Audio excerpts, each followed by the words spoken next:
My mission is simple, to make you money. I'm here to level the playing field for all investors. There's always a bull market somewhere, and I promise to help you find it. Mad Money starts now.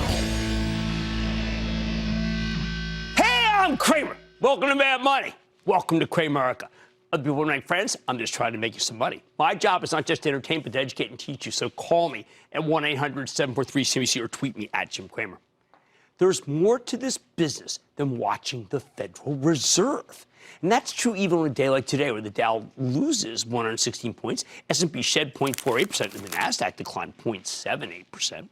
Everyone acts like this is a totally binary situation. It's driving me bonkers. If the Fed eases, you buy stocks. If the Fed tightens, you sell stocks. But you know what? The Fed has tightened 9 times since December 2015. We've had a phenomenal bull run here. I'm not saying the Fed doesn't matter. Jerome Powell almost drove the economy off a cliff late last year when he was determined to raise interest rates seemingly at any cost. I will be watching him like a hawk, or maybe a dovish hawk, when he speaks to Congress this week. However, I think far too many people are misreading the Fed here, and more important, they are misreading the moment. They know nothing. First, let me set the stage. Let's talk about the economy. After gaining strength for the better part of a decade, the economy started losing steam last fall. The business cycle is a tricky thing. It can speed up or slow down for any number of reasons. It maybe took the econ course, maybe it didn't, but we don't even need to know the cause. We just need to notice that a slowdown's happening. The problem late last year is that they didn't notice. Hey, they didn't notice in 2007 either. It's something they get wrong now and then. If you look back at the whole period since the Fed started tightening, there's only one huge decline, the one that lasted from October to December. See that? Why? Because even though the data from all across the economy was weakening, we had, alas, can't come up with a better word for it, we had a rookie Fed chief, Jay Powell. He didn't see the signs, which I thought were obvious, and didn't recognize the power of his own words. He felt compelled to promise multiple rate hikes. In fact, he said he was willing to overshoot, to raise rates too much, if that's what it took to tame inflation. Powell couldn't have been more wrong. The economy was already decelerating, so his hawkish policy freaked out the business community badly. It freaked out the stock market. It freaked out everybody. It crushed stocks.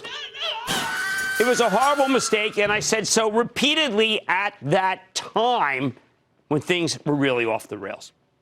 But, and this is a big but, I believe Powell has learned from his mistakes. Last month, he decided to be more data-dependent, like his predecessor, the fabulous Janet Yellen, whom President Trump fired. Well, with Yellen, you knew what you were going to get.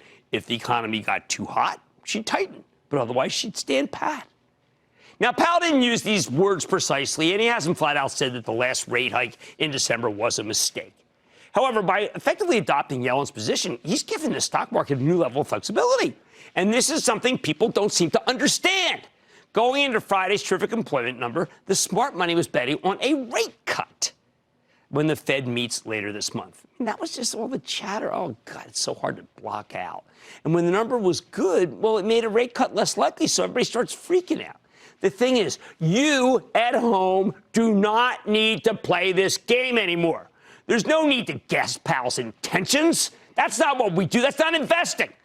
We know that if the economy slows down, he'll cut interest rates. He said that.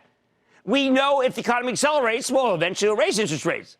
He's using common sense. So what happens if you step away from the Fed betting window? Well, it's crazy. You can start analyzing companies based on their earnings again, what we do in Mad Money, which brings me to the game plan for the rest of this week. When we come in tomorrow morning, PepsiCo, we all know what it is. Pepsi, right? PepsiCo. It kicks off the earnings season. I want to use PepsiCo as a primer for what really matters when you're picking stocks. Not will he, won't he? That's just a fool's game. First, you need to know how a stock's been doing. In PepsiCo's case, it's done quite well. It's up 20% for the year. Then we look at how expensive it is on an apples-to-apples basis. Right now, PepsiCo trades at what's known as 24 times earnings, and that is substantially more pricey than the average stock in the S&P 500, which is at about 18 times earnings. Too expensive? No, makes sense. PepsiCo is one of the most consistent, well-run companies on earth. Then there's the dividend. PepsiCo sports a 2.9% yield, which is pretty darn attractive at a time when the 10-year Treasury only gives you about 2%. In other words, Pep gives you more consistent growth than the average stock with an above-average yield. Of course, if there was demand, or say huge demand for money right now, then long-term interest rates would be higher and PepsiCo stock would be less attractive. But that's definitely not the situation now. Let's deal the reality. It's not. And remember, the Fed doesn't control long-term rates. And as long as foreign central banks keep their rates artificially low and our inflation stays low, our rates are going to stay down here too. All right, enough about PepsiCo's stock. What about the fundamentals of the company? Okay, Ramon LaGuardia, the relatively new CEO, who took over when the amazing Indra Nooyi stepped down, has talked about accelerating worldwide sales growth. How will he pull it off? Well, maybe he does it with some good execution. Maybe he does it with what's on this table. This is their new products. The products that PepsiCo's been introducing. They're good examples of, maybe. The good examples of what we got here. Maybe he does it with a nice bump in international sales. I think the new products matter. Ingenuity matters. It's a heck of a lot more important than what he'll hear from Jay Powell. We will not want to pay attention to Jay Powell. We want to pay attention to the conference call of what PepsiCo has to say and when we interview them on CNBC. Notice I have not talked about the Fed once. So sales look good. What about the gross margin? What the company makes after the cost of goods sold? I'm betting PepsiCo's raw costs are coming down. They've been growing consistently because of the packaging, the ingredients, the transportation costs. They've been climbing relentlessly. But, now that the economy's kind of cooled off, I think some of those trends are going to begin to reverse, which could allow Pep to deliver a nice upside forecast, okay? Forecast. I don't think that this quarter you're going to see everything that goes into this bottle go down in value. Okay, I mean, what it cost them, but I think they can forecast that in the future. Of course, some things could hurt them. PepsiCo is vulnerable to a strong dollar, but that's already baked into the share price. Nobody expects Pepsi will gain from the currency, for heaven's sake. Everyone expects it to lose. So we're putting that in the so what category. Finally, we do care about the overall direction of the stock market. However, we won't care in the way that the pundits do. What matters to us? Simple. If PepsiCo beats all these benchmarks and its stock gets pulled down by the weakness in the averages because of the endless Fed chatter, then you should think about buying the stock. Why not just go buy with both hands? Because right now, there are too many investors who focus on what the Fed will say. We need to gauge their disappointment. Let them make their mistakes. And then, and only then, would I sanction pulling the trigger. Bottom line. If the Fed heads keep worrying about the economy, and whether it's in good shape or not, and that maybe we'll get a rate cut or not, you may have a chance to buy incredibly high-quality stocks like PepsiCo on the cheap. Yep, thanks to the endless and sometimes pointless guessing game on Wall Street, you get a sweet deal on all sorts of terrific stocks. Just remember, we don't need a rate cut for this market to work. We just need the Fed to exercise some common sense. And I think that's what a chastened Jerome Powell will now give us. Let's go to Alan in Florida. Alan. Jerry, I got a confused booyah for you, and I'm hoping you can clear it up. GWPH is the only company that has an FDA-approved marijuana drug. It's $32,000 per year per patient. They're signing up thousands of new patients a month. They're going to be selling it in Europe this year. Insurers have already agreed to pay for it. Salesforce is hired to have a deep pipeline, 20 years of marijuana drug research. Why is their market cap so low? Well, I mean, this has been just a gigantic winner. I think we have to be careful in saying that this one has a market cap that's too low.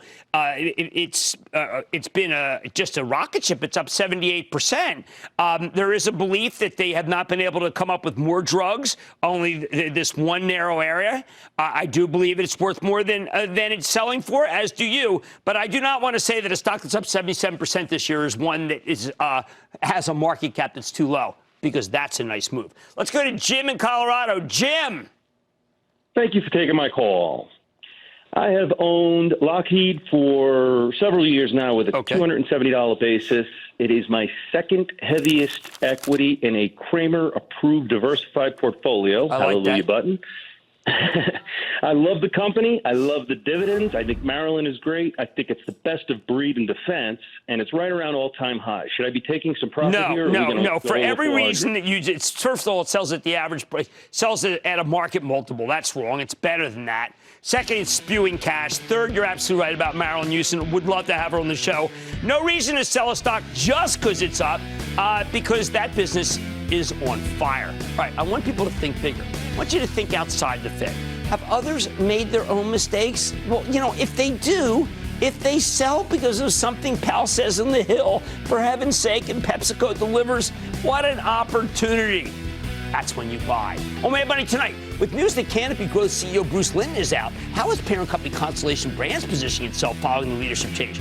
I'm going to talk with the CEO. Then, with reports floating around that Broadcom is in talks with Symantec about a possible acquisition, I'm going to be talking about the man behind the incredible recovery in the stock of Symantec. And Eldorado announced plans to buy Caesars Entertainment for $17.3 billion, including debt. I'm going to look into another way to play that deal. Don't miss my sit down with the CEO of Vici Properties. And stay with Cramer.